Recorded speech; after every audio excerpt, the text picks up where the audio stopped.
dipersiapkan sebelum atau sesudah berdirinya sebuah negara. Perubahan bahan sebuah konstitusi akan membawa perubahan besar terhadap sebuah negara. Sekian dari saya. Terima kasih.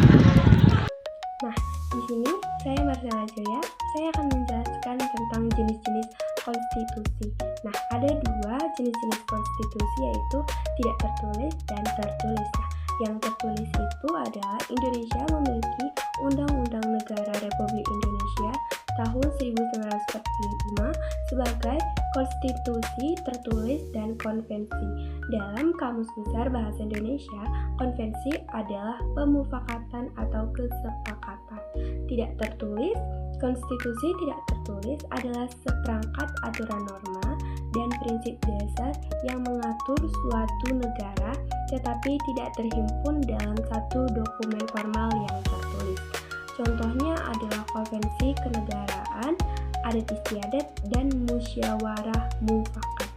Nah, terima kasih. Nah, apa tuh sejarah konstitusi UUD 1945? Nah, di sini UUD mengalami amandemen sebanyak 4 kali, yaitu dari tahun 1999 hingga 2002. Undang-Undang Dasar Negara Republik Indonesia dibuat pada 1 Juni sampai 18 Agustus 1945 dan disahkan oleh PPKI, Panitia Persiapan Kemerdekaan Indonesia. Pada 1999 hingga 2002, UUD 1945 mengalami 4 kali amandemen atau perubahan secara resmi yang mengubah susunan lembaga-lembaga dalam sistem ketatanegaraan Republik Indonesia. Amandemen ini bertujuan untuk mengubah dan menyesuaikan susunan lembaga-lembaga negara agar sesuai dengan perkembangan zaman dan kebutuhan. Semasa amandemen pertama pada tahun 1999 berfokus pada pembatasan kekuasaan presiden dan penguatan DPR. Sedangkan amandemen kedua pada tahun 2000 yaitu berfokus pada penguatan sistem pemerintahan dan pemisahan lembaga-lembaga. Amandemen ketiga 2001 fokusnya adalah penyempurnaan UUD 1945 dengan memasukkan beberapa pasal baru yang berkaitan dengan hak dan kewajiban warga negara. Yang terakhir ada amandemen keempat pada tahun 2002. Fokusnya untuk memperkuat desentralisasi dan otonomi daerah. Mengapa hal ini bisa berubah? Kenapa tuh? Yang pertama adalah perkembangan masyarakat.